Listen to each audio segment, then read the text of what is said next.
All right, it's good to be here, and of course, you're welcome to the discussion segment of the program, where we will be looking at something very interesting. Don't forget that the issue at hand now is the issue of the fuel subsidy removal, and of course, which the federal government has actually stopped for now. And we want to look at fuel subsidy issue, matters arising. Don't forget that fuel subsidy means that a fraction of the price that consumers are supposed to pay to enjoy the use of petroleum products is paid by the government so as to ease the price burden. The Nigerian government says it will retain fuel subsidy indefinitely and will work on amending the 2022 budget to provide funds for the purpose.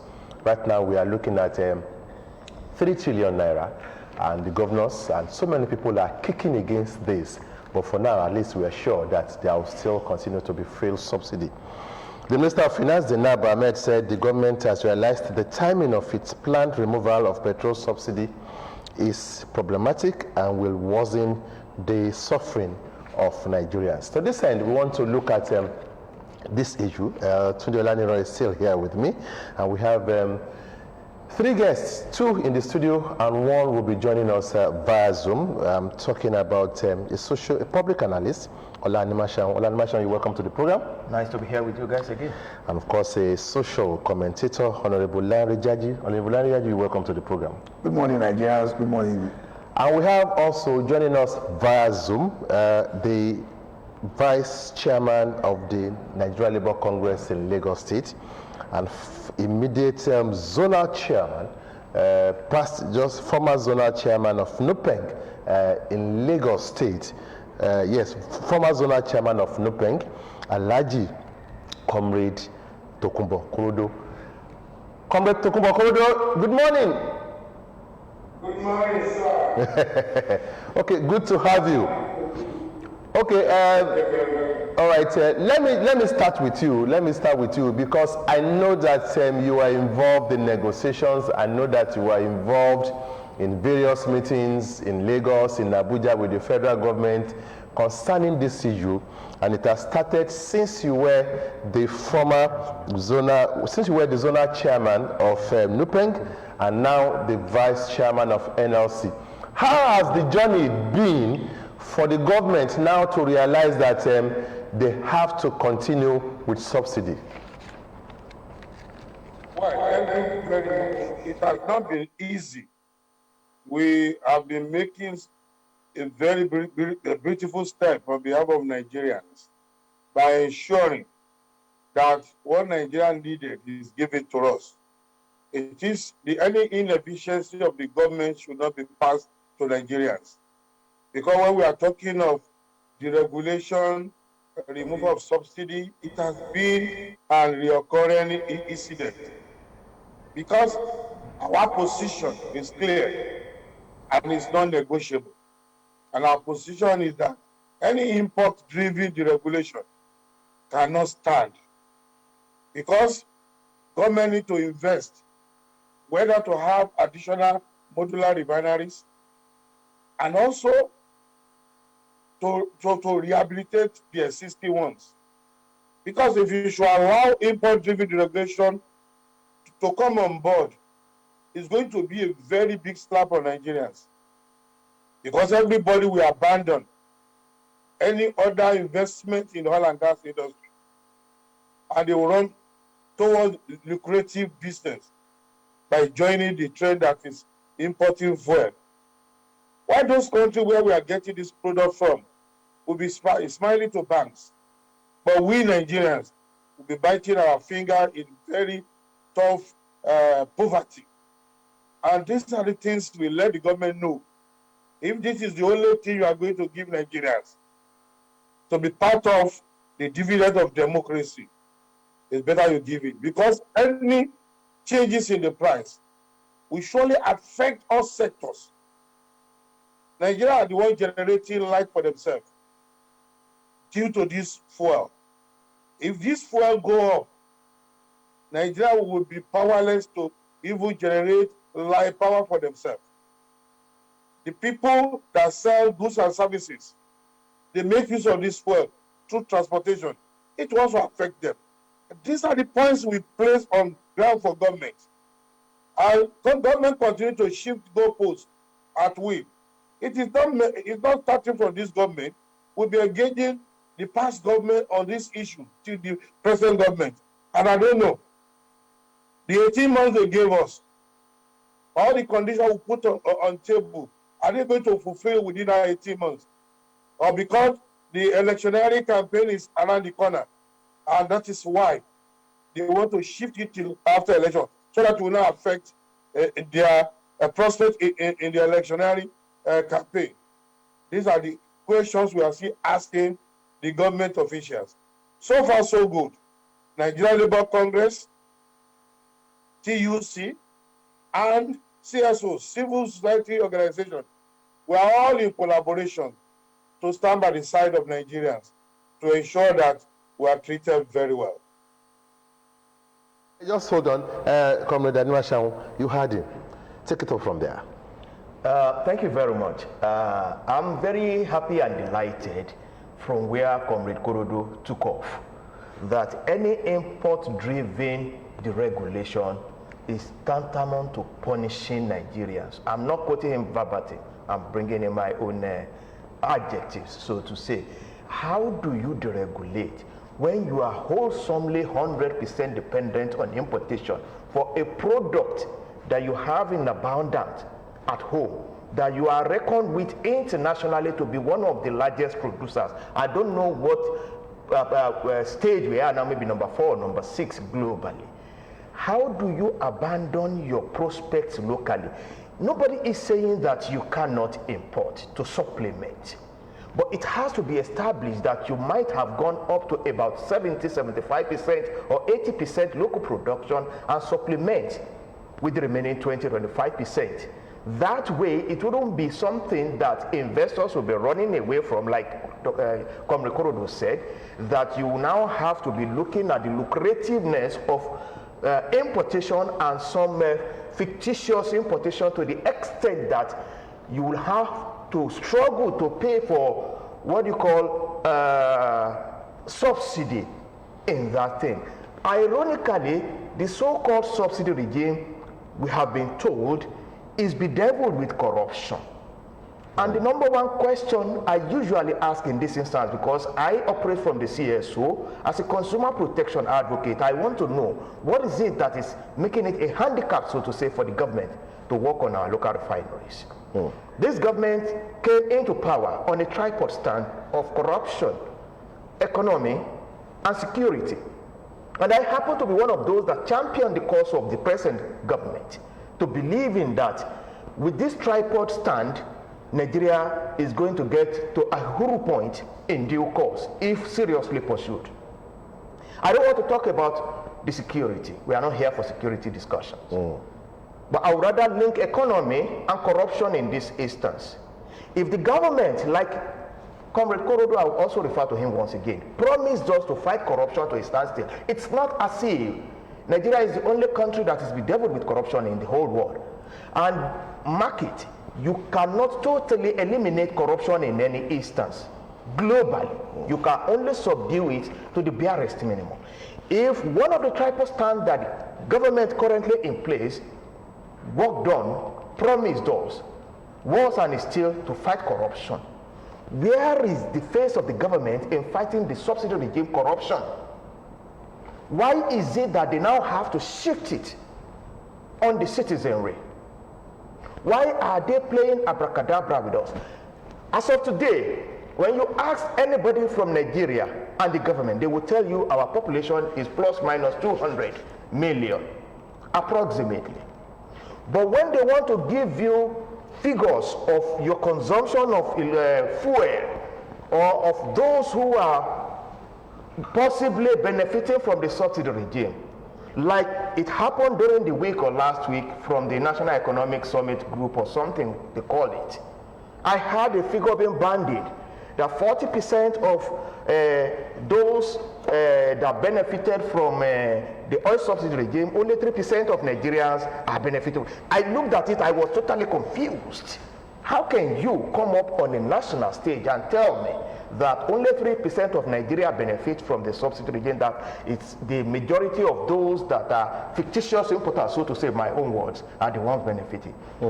What because of the ordinary Nigerians, the vulcanizers, the hairdressers, the soft drink sellers, the alajapas, those people that goes to the hinterland to bring the food items that we are taking, and all others, the radionics, those who use generators to power and fuel their source of livelihood. Artisans generally.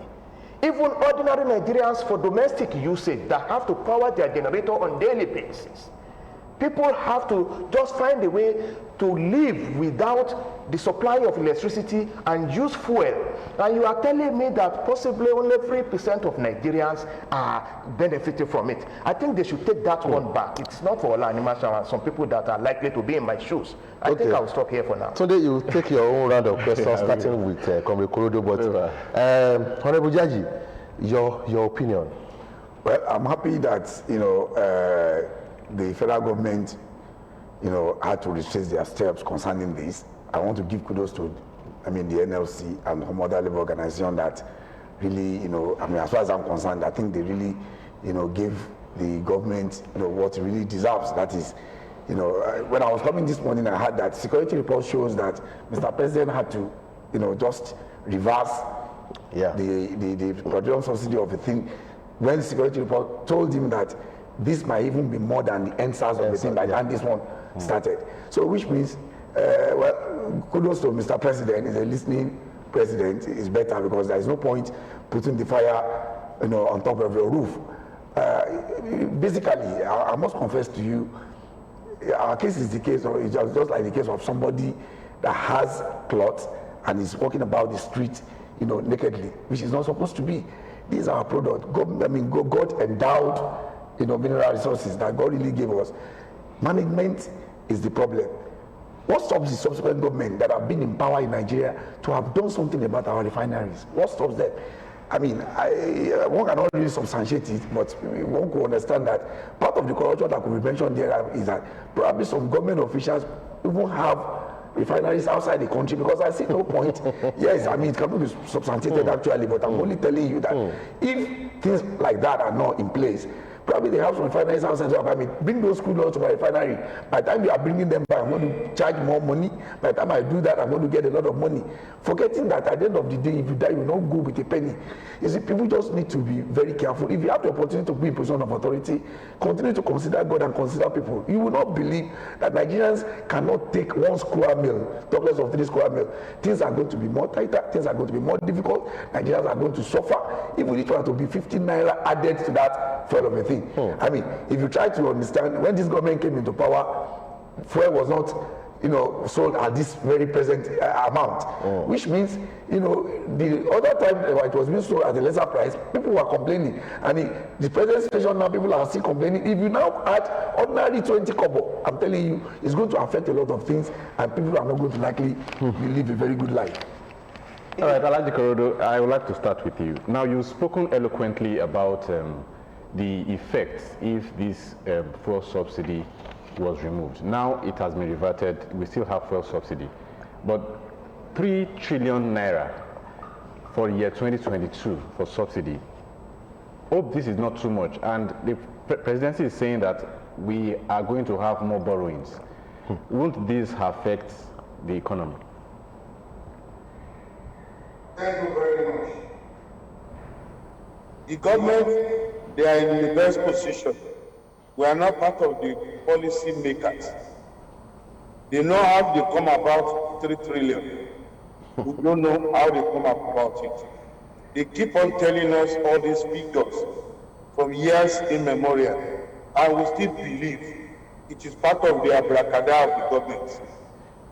Government, when they meet something and they don't want to shift, I don't know whether they are working for us, people that elected them into office, or they are working for their political associate. I don't know.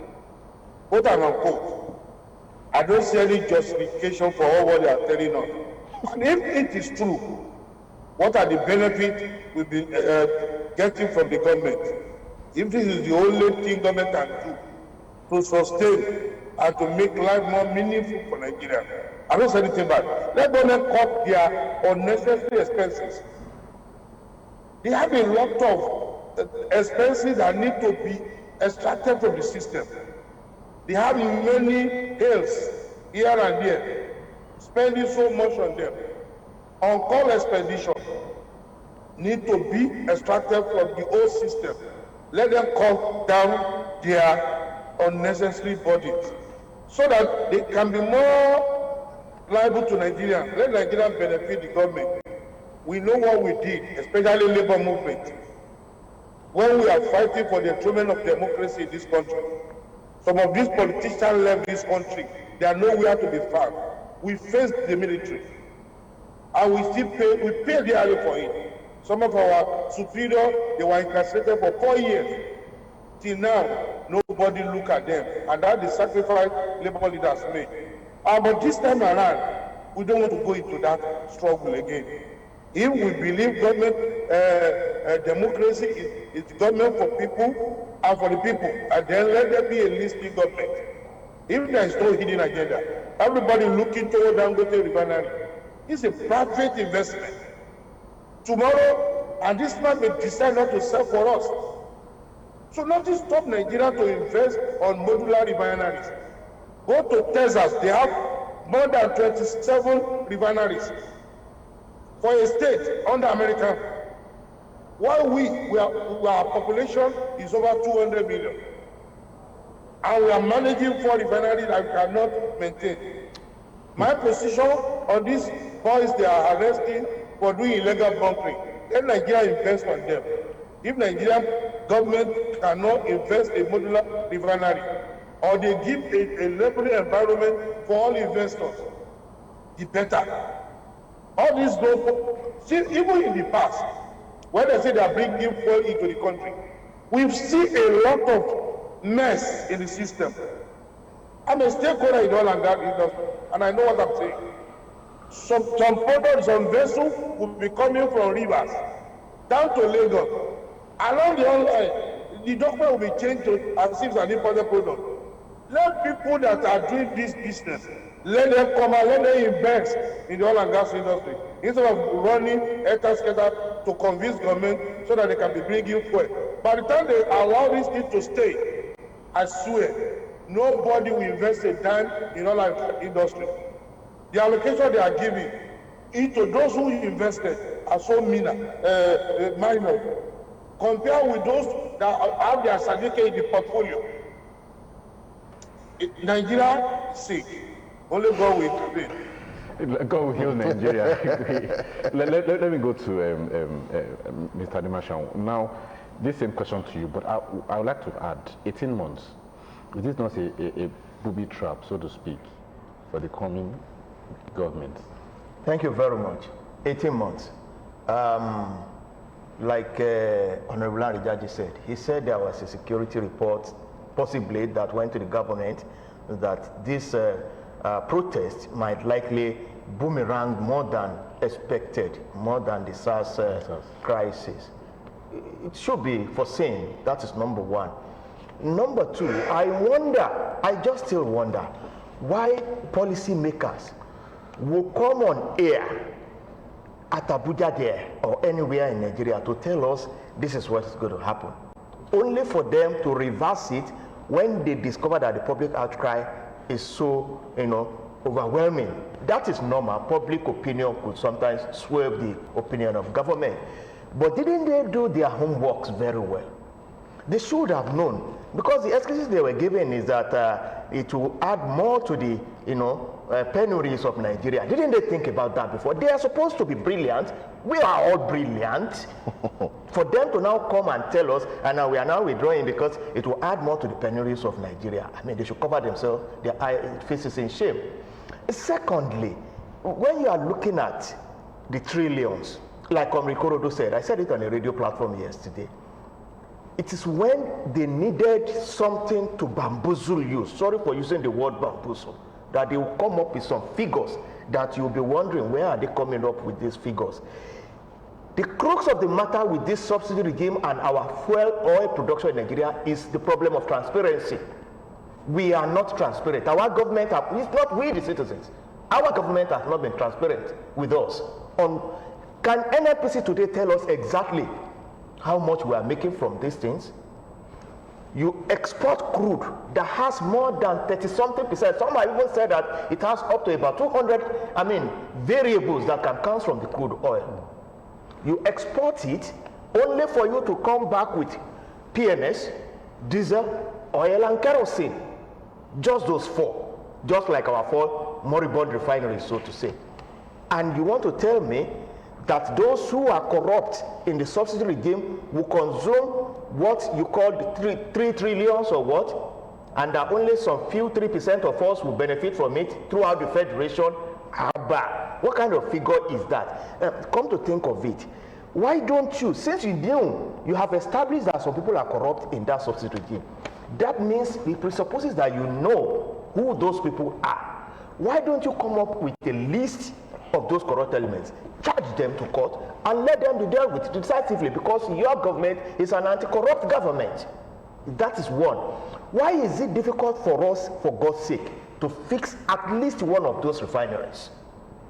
Talk less of overtly now dependent on importation and presumably continuously dependent on a private monopolist that will come up in due course with his own refineries.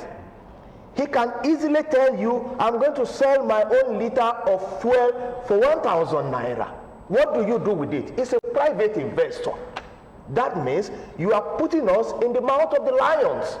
And the primus job of any government is security of lives and properties, and to create a general welfare and well-being for all of us. This is a commonwealth, for God's sake. Why should some people be wholly dependent on what we have, and the rest of us will be living like a bingo? You cannot be the son of a butcher and be eating bones, for God's sake. We cannot be eating bones like bingo. Modular refineries, we have been told, does not take more than 2.5 years, maximum 3 years to fix. This government has been in power for about 7 years now, if I'm not mistaken. Why is it so difficult to fix even modular refineries, despite the fact that you have given licenses to some people? If they are not operating, withdraw the licenses and give it to those who want to do the job. Why are we suffering like this? Is the government in place to make us suffer? That is not the ideal. In any case, fix one of the refineries. We can't fix the 3. I heard sometimes about 2 years ago or so that they want to dispose, possibly sell the refineries. And one of those that are in the private sector, some of them are willing to buy the refineries. Are they buying carcass? Are they buying just the bowlers, the one they will sell to the boys that goes around to collect these things? Or are they selling the land? Or what are they selling? Thank you, Mr. Korodo. What are they selling? So you want to sell scrap. Some will tell you the boats are not nothing. If those things are not valuable, the private sector will not be interested in buying them. So what is it? Some people will tell you government have no business in business. Give me a break, for God's sake.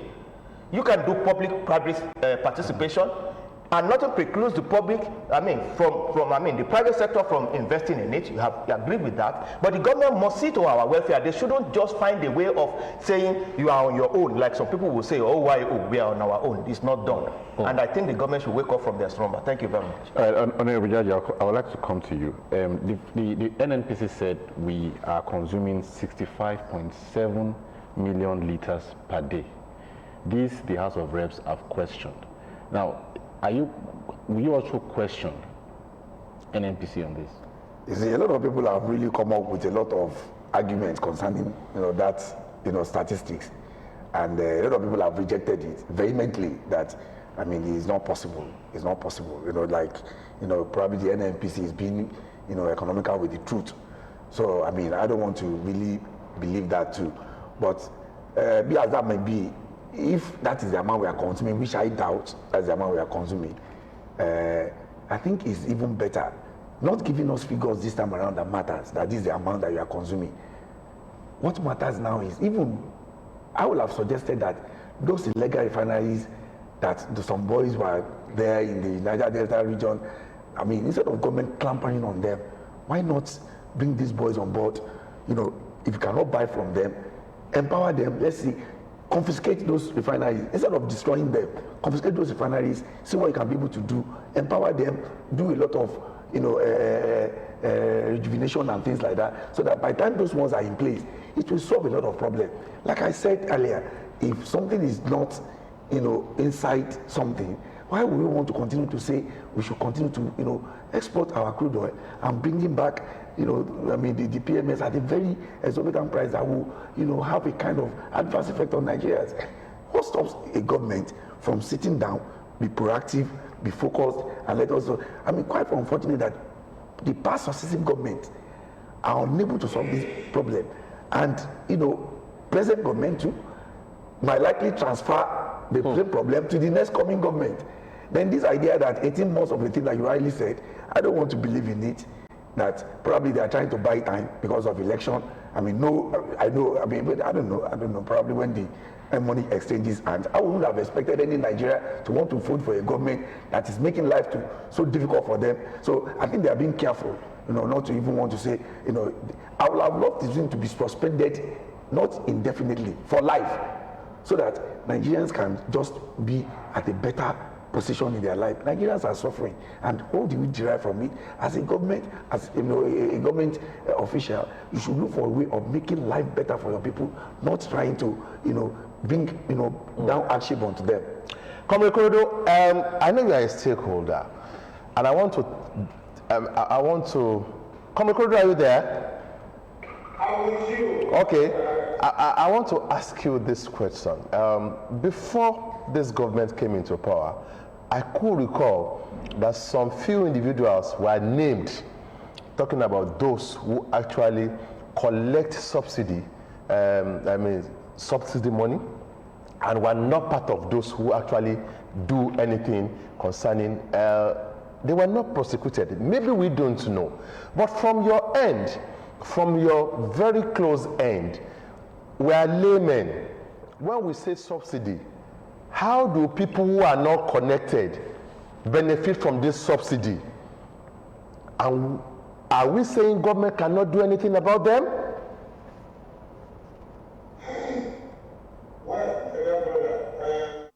Good to be very sincere to ourselves. If we should dip our hand deeply into this subsidy saga, Nigeria will burn down completely. But let us continue to scratch the surface. Because when we look, let me take us to memory lane. Our forefathers that built those refineries, they built it in very strategic locations and for a purpose. Firstly, Kaduna Refinery was built to take care of the entire north. Warri refineries were built to take care of the entire south. While Port Harcourt refineries was built to take care of eastern part of Nigeria. It is only in Lagos zone, that is western states, that we don't have refineries. But we have a very big storage at Atlasco that take care of enough volume from any product from all these refineries to be stored in that place. And those ones will now pump to Mosimi, the headquarters of System 2B, while Mosimi will take care of the entire southwest. And that is why that's what has been the practice. But immediately the politicians came on board. They started deflating these kind of good approaches we've been enjoying in the past. Today, we started when we have Niger Delta unrest. They hide under that is the reason why refineries cannot produce. Because the pipeline that take crude oil from Niger Delta area to those locations have been punctured by the militants. Yar'Adua came on board and talked to the militants, rehabilitated them. They stalled this agitation. Now, nobody comes to that. Today, now the refinery can't work. They want to sell, as somebody rightly said. It took the labor and the civil society to resist this before it was reversed. Now they just want to make those refineries will be moribund, so that Nigeria will believe that this refinery can never be productive, so that they can sell it among themselves. So, and in the course of all doing this, they said, let us look for a palliative way. And that is why imported fuel coming.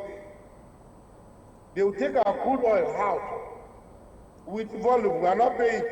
They will not refine and send back to the country.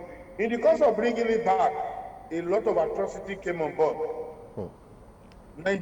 Some leaders have intention, genuine intention, to fight this mess. But they are handicapped when they come to power. Because this so-called cabal, they are too powerful that they are ready to bend any government. It is we Nigerians need to stand by our word. This is what we want. We don't want anybody to joke with our destiny again. And that is the position of the labor and the civil society. That we don't, any import-driven deregulation, we don't want. Whatever happens, let us reform our refinery. Let's encourage those who are interested in genuine investment. Let them invest in modular refinery.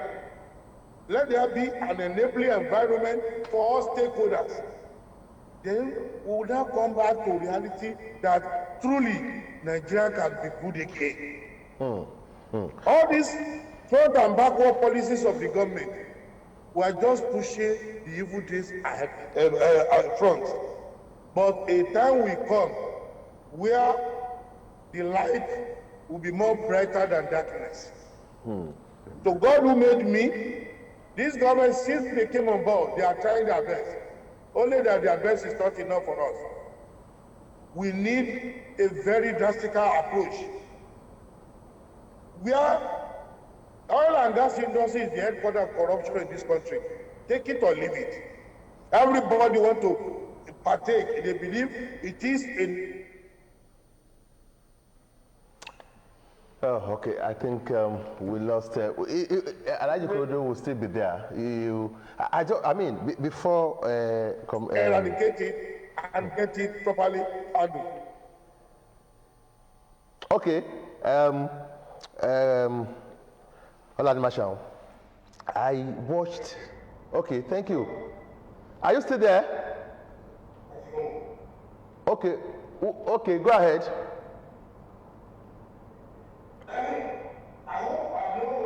Go ahead. Go ahead. Submitted my position. Okay. Just hold on. We'll still come back to you. Yeah.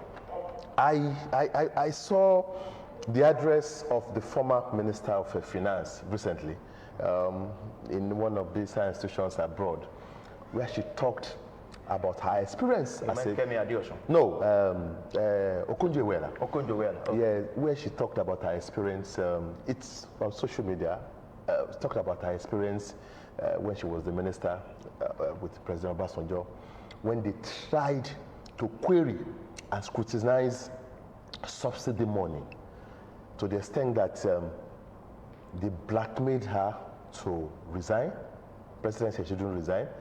Her mother, 83-year-old then, was kidnapped. And of course, she miraculously escaped. I mean, that's a vivid experience of what some of these leaders go through in the hands, just like Korodo said, the cabal. Are we not doomed? Thank you very much. I'll give you two instances apart from Okonjo-Iweala's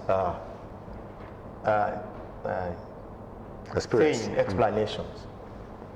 I used to say it in most of where I have cause to say it, that as it were today, hypothetically, you may agree or disagree with me, hypothetically, it appears we are tenants in Nigeria. It appears we are tenants that we have landlords, the powers that be, that controls the socio-political economy of Nigeria. They are out there, not in the mainstream governing us per se, but they are the ones doing the remote controlling, and they have foot soldiers that carries out their assignment. It is the way they want Nigeria to go that Nigeria will go, unfortunately, whether we like it or not. Look at what the wife of our president, the current president, Aisha Muhammad Buhari, has been saying for years, although she has been kind of temporarily silenced for now. She said emphatically that there are cabals that we don't know controlling the affairs. In recent times, even President Muhammadu Buhari himself said it indirectly. I wouldn't know who he's referring to. He said he's not so much interested in 23, but he has his own preferred candidate. I'm using my own words. But he could not divulge who his preferred candidate is, because such a candidate could be eliminated. Yeah. By who? Yeah. By the powerfuls, not just an ordinary set of people that have people all around that can deal with anybody anytime. That is to tell you, like Comrade Korodo submitted, we are on our own. It is what they want to happen that will happen, quite unfortunately. And I hope for the best. Even President Muhammadu Buhari, if you look at the way he started governance, that's why I agree with Korodo as well, that it appears they are trying, no doubt about that. But when he started governance, it's different from what he ended up with, particularly after his ailment, where he himself confirmed that he has never seen this kind of sickness before. He was practically overhauled. So what are we saying? I'm not insinuating that some people try to do something to him, but nothing is impossible in this country, as confirmed by Konjo Iweala, Aisha Muhammadu Buhari, and even the president. Today, nobody could say categorically that these are the people that eliminated Chief Bola Ige, SY Governor and Minister of Nigeria. A lot of things are happening behind the scene. Even those of us who are here, we knew what we went through at a point in time, even in this state, without any point of hesitation. But to God be the glory. You see, politicians can be very, very deadly. Oh, they know no follow shelu. And those behind the scene who are economic gurus, they also tighten the nose of Nigeria at any point in time. It depends on where they want to look at. Whatever we say today will be in records, it will be in history. If we are able to say another thing tomorrow, to God be the glory. But we say what we have to say at any point. Honorable Jaji, in that premise, there are also insinuations, though not confirmed, that former Minister Kemi Adeosun had her problems when she beamed her searchlight on the NNPC. Well, thank you, Akim. You see, this is Nigeria, and it's quite very unfortunate that we have some powerful cabals that even if you yourself, Akim, could be made the president of the country today, your hands are likely to be handcuffed. So which means even if you have better ideas, if you have good intentions, you might not be able to carry out those good intentions. So it is better for anybody who feels he cannot be able to do very well, and probably he cannot be able to be tactical in dealing with this kind, because there is no way that somebody will not be there seated as the president of this country, no matter how powerful the cabals are. I mean, there should be a way. Like my boss said, that are we tenants in Nigeria? Is it supposed to be? We are not supposed to be tenants in this country. We are supposed to be those people that are in the helms of affairs, of our affairs ourselves. In a situation where the government or probably people like president of authority are not even doing town hall meetings to be able to ask people, what do you want in your area? What can I do for you? Now, 2023 is coming. A lot of people are running helter skelter. Some people might be so devilish to understand that if they think probably you are likely to be their keen opposition, they might likely even eliminate you. So what are we fighting for in this country? We need to, you see, the Kemi Adeosun of a thing. I mean, you can easily trace and probably get some facts from it, because we also learned that when she, apart from beaming her satellite, she was not even ready to play balls with some people that, okay, I think I needed this, I wanted this. I mean, that was why, she was, booted out, because she was booted out. It was not that she really wanted to really, resign herself. We could all understand what the scenario was then. But notwithstanding, I think we need to change our orientation as people, even those cabals too. I mean, can they be, are they not God-fearing? Have they forgotten that they have 6 feet to go down one day? That's not in their dictionary, my brother. I mean, then it's going to be difficult. If it's not in anybody's dictionary that they're going to die one day, you will not be able to do well. It is when you realize that, I said it on your station, I think last week, that if anybody's going to become the president of Nigeria or the governor of this country, I said it on this station, that let the person go to Jai mortuary for 3 weeks before you swear in the person. He won't know if the corpse are not going to smell, they'll be well scented. Just sleep there, you will sleep and wake up. By the time you wake up, yeah, dead body. Oh God, you are going to be like this in some times to come. So that position you are going, is better you do good, so that at the end of the day, God will be happy with you, the people will be happy with you, because there is nothing you want to do without God. Okay, today you will come in. Just let me add this one, that talking about 2023, it's a normal thing now, because we have been hearing that the politicians are beginning to pick calls and returning missed calls. Go ahead today. On that light boot, let me come to Comrade Korodo. There's this information that we got, and an excuse really, that now that we have reverted the subsidy removal, that there will be withdrawal of investments in the downstream sector of the oil sector. Now, how true is that? And number two, we spoke about corruption. Now we have institutions, ICPC, EFCC. How enabled are they to, if not stem this tide, at least to reduce corruption in the subsidy, fuel subsidy removal? Let me take the last question, the one of EFCC. To be candid, let's give kudos to President Obasanjo for setting up this EFCC institution. And the EFCC has been doing a tremendous job, especially in the oil and gas industry. But to me, it is not enough, because the EFCC is not strengthened enough to tackle the trend of corruption we have in the oil and gas industry. Because when these people were arraigned before court, the one thing they do, they have this money in their kitty. The shatter senior advocate of Nigeria, they can shatter 20 to face just one senior advocate of Nigeria lawyer for EFCC. And at the end of the day, they move front and back, and at the end, they will also be able to overwhelm whatever submission the prosecution team has. So we want Nigerian leaders, especially the President Muhammad Buhari, to ensure that EFCC is more strengthened. They give them very powerful prosecution team that can fail this so-called cabal whenever they are being arraigned before court. Because if we don't revive our judiciary system, these people will still avail these judgments. They will not be able to be apprehended, and they know that if you steal more, you can be able to bargain. All these bargain plead, I don't see anything in it. Look at what is happening to South Africa former president. He's in jail.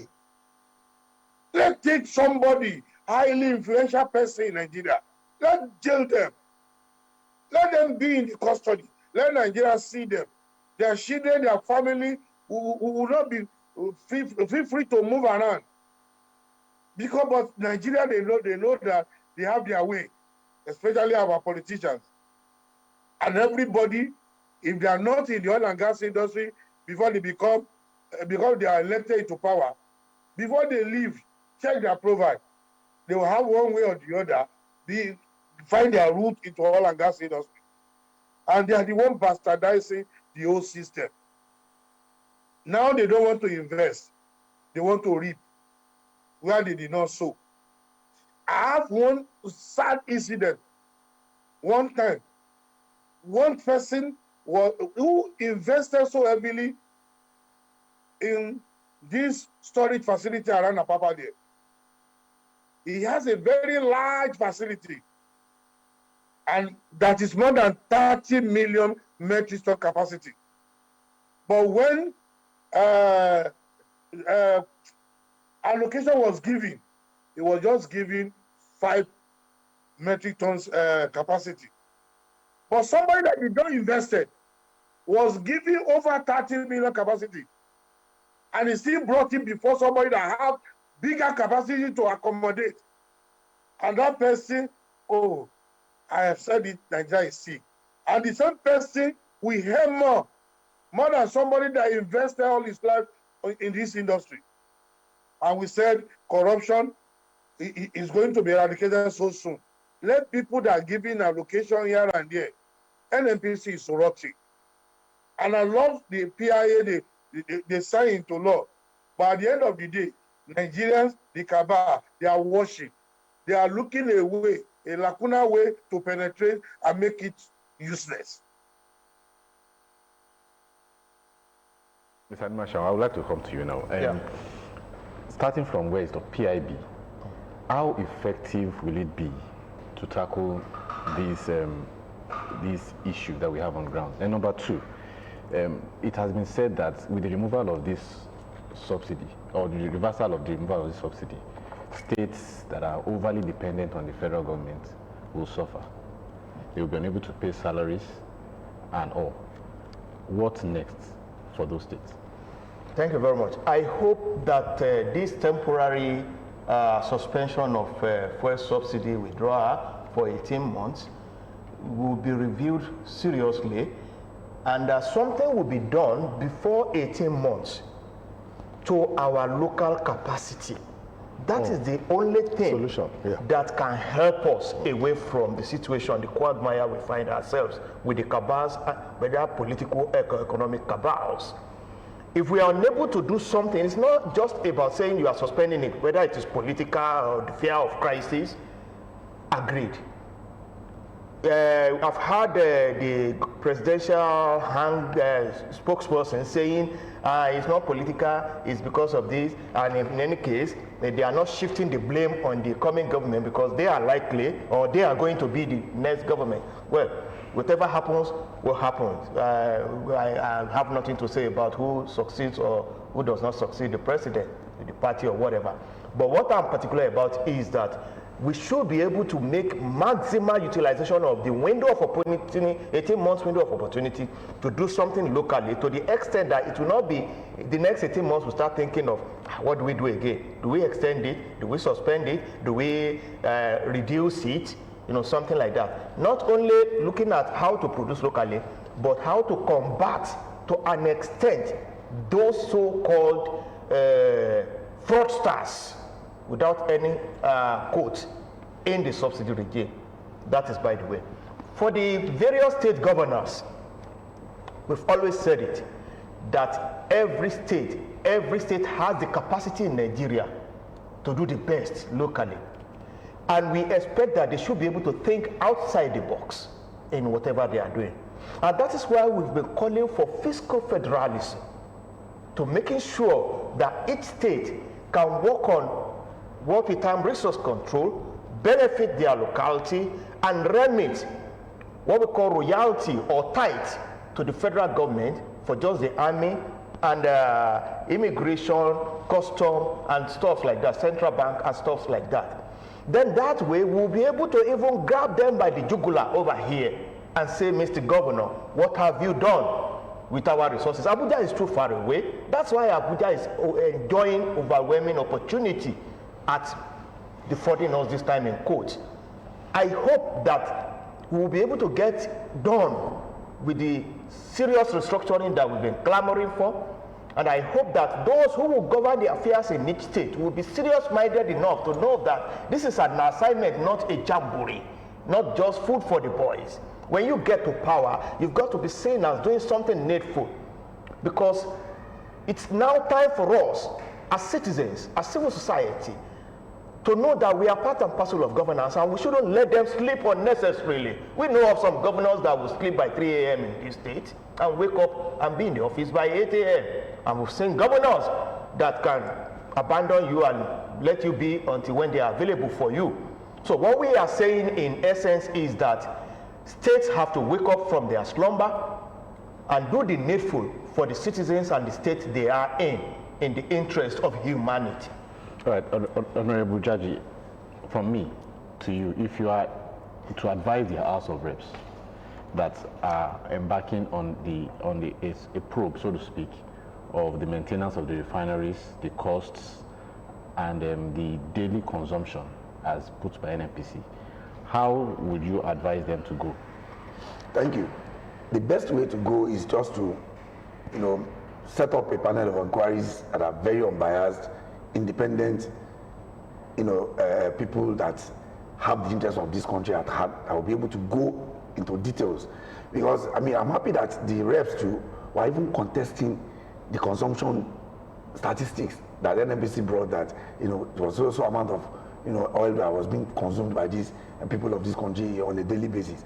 And just to add to what he has said, you see, we need to really seize the opportunity of this 18 months of a thing to see what can be done. I just said it's a thing of the mind. A government that is very decisive, that is very proactive, that really wanted to be focused, can easily do it without being pushed, without being held in the jugular or whatever. What are you there? You are there to govern. Then be decisive. Let me see what I can be able to do for my people. But in a situation where the interest of the people is not so germane in the interest, in the heart of the leader, we are going to continue to have problems. 18 months of a thing can still be an opportunity for us to see what can we do. What happens to the cocoa pyramids in the whole Western region? What happened to all things that we used to get, the cotton? By the time each governor can sit down in their respective states, they can be able to see what can be able to do in terms of resources for themselves as a Nigeria, without giving more hardship to the people. It's not saying, pay tax here, pay tax there, you are going to pay this. Not doing that. What are we doing with agriculture? I'm telling you, with agriculture we can do something better. Can you set up a milk factory? We have a lot of cows, ranch them, continue to milk all these cows. A lot of job opportunities are going to be there for the unemployed. The best solution to get out of this problem is for Nigeria to go back to the basis, which is agriculture. Let us practice full-fledged mechanized farming, and we are going to get out of this problem. Comrade Korodo, at times when you hear some of these policy statements or some of these figures, because we are laymen, we could listen with rapt attention. But because you know what it means, some of you will listen and laugh. We might not be there. Let me ask you this question. Who could be afraid of the rehabilitation of the 3 refineries that we have in Nigeria, in Kaduna, Warri, and Port Harcourt, just like you said? Or are we saying the brandished 3 trillion naira for subsidy cannot rehabilitate these refineries?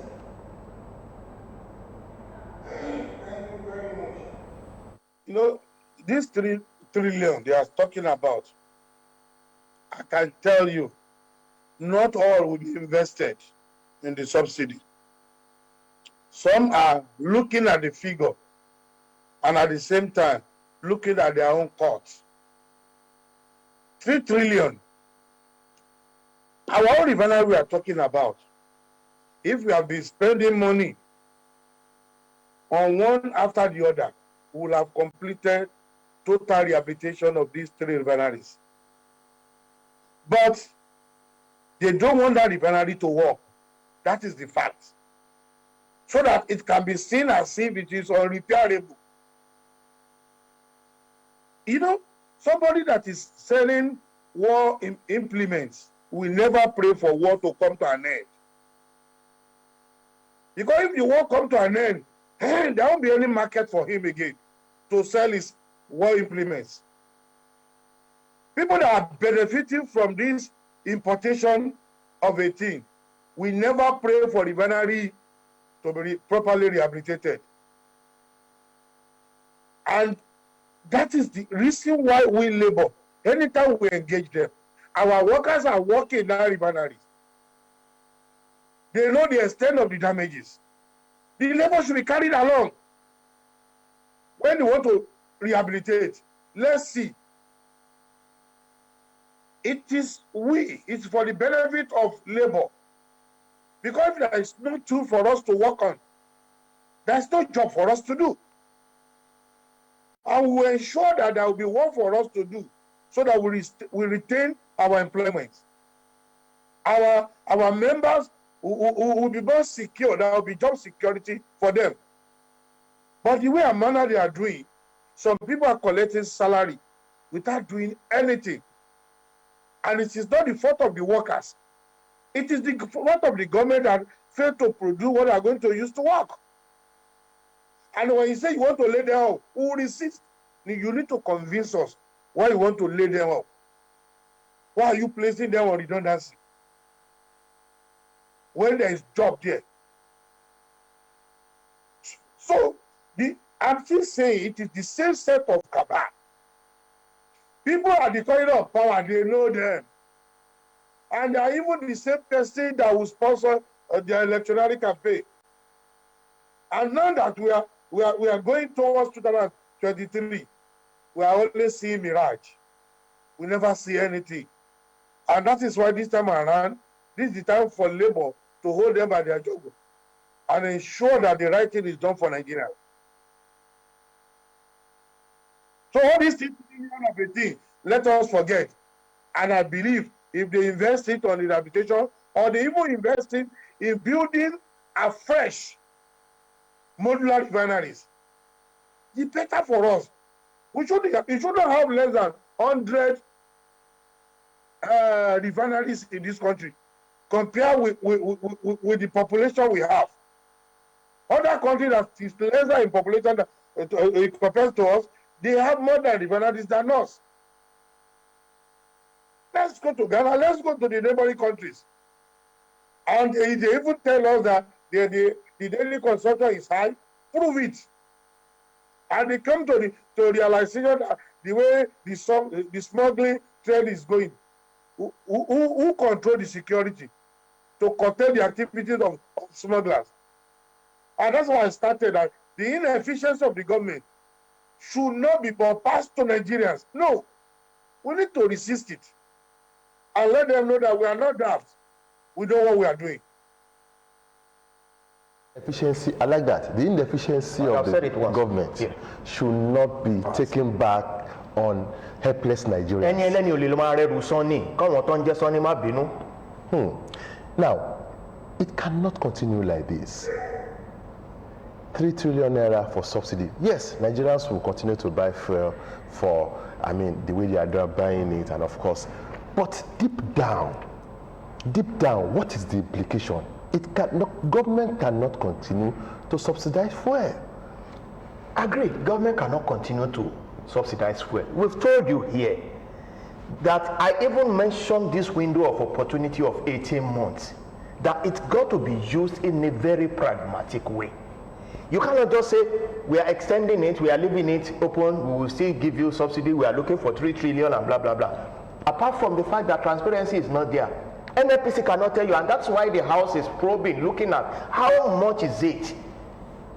What's it about this 3 trillion? What is it about NNPC? We can't get figures. The system is so opaque. You cannot get to know what is going on behind the scene. I hope our case is not like that of Seko of Zaire, ex and president of Zaire, whose country's resources has been annexed. It's almost like his own resources. His account is where the oil resources go, because Zaire, Congo, produces oil as well. He has the account, the country's commonwealth goes into his account and disburses it at his will. I hope that is not the case we are heading to, because even when they want to, like Comrade Korodo said, when they want to give excuses, they will tell you the pricing of pump price here is relatively cheaper to the West African sub-region or to some other places in the globe, and that even our borders, that most of these things are being shipped through our borders. Whose fault is that? Why do you have people manning the borders? As porous as our borders are, those who are manning the borders know how to checkmate the smugglers. It's only those who did not comply that they start chasing around in the township. Not complying with the rules of engagement, that's another issue entirely. You see, you want to wonder, How do you say it's comparatively cheaper than other places when you cannot even contend with international dictates that forces you to increase your price at every now and then? It's quite unfortunate. Because they will tell you in this place they are pricing it this way and that. Have you really provided the social welfare succor, soft landing, cushioning effect for the citizens to the extent that they will not be groaning underpaid? This is a country that is experiencing an inflationary rate that is close to 16% now. About 15 point something, close to 16%. This is a country where interest on your deposit is abysmally low, almost zero. Whereas if you get to go for a loan, you pay through your nose in terms of interest. The real value of your income is nothing to write home about. You don't have purchasing power, and you are going to be compounded with increase in pump price. When you have been given 30,000 as your take-home minimum pay, you have to contend with energy crisis. The electricity tariff has gone up. The gas cost has gone up. The cost of transportation, go and ask people in Lagos now, where the state government is saying they are going to take 800 per day from the operators, and MCO Luomo, without anything, is telling them right in place where they had that convention or discussion that the government is just saying, so you are still going to pay the 3,000 you are paying to me daily. This is a country where you have to think of commuting to work at exorbitant rate. You have to think of your landlords, because everybody cannot say, I have my own house. Because the ripple effect of the cost of living is manifesting in the landlord's life as well, and he has to take care of his own problems. Our time is fast spent. Quite unfortunate. Honorable Jaji, your passing shots. Well, my own advice for the government to be very proactive, to be decisive and be focused. I mean, if I were to be there, I think I will have to go and take care of all the modular refineries. I will confiscate all those illegal refineries, and I'm telling you, by the time I do that one for you, in the next 18 months, Akim, don't worry, I will have even started another new refinery for this country. Comrade Korodo, as we go, your passing shots. Yes, my own message that Labour wrote to the federal government concerning this subsidy of 18. We expect direct response from federal government, not through the ministers or through anybody. Then let communicate directly to us. All responses we are seeing on the pages of newspaper is extraneous. We are planning, we are ready to engage government. Government should engage us directly, not through the pages of newspaper. Thank you. It's been an interesting discussion for the past 1 hour or thereabout. And of course, we've been looking at fuel subsidies, matters arising, where we had 3 wonderful guests, 2 in-house. Olan Mashan, who is a public analyst. Thank you very much for carving the time to come again. Nice being here with you. And this Honorable Larry Jaji, social commentator. Waro, thank you very much also.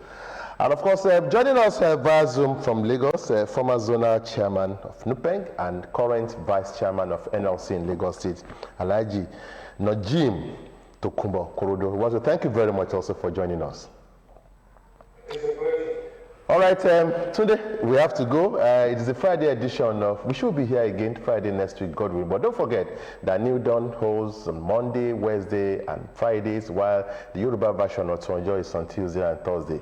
This is the Friday edition with Tunde Olaniro and Akim Makitunde. We draw the curtains here. Thanks for watching.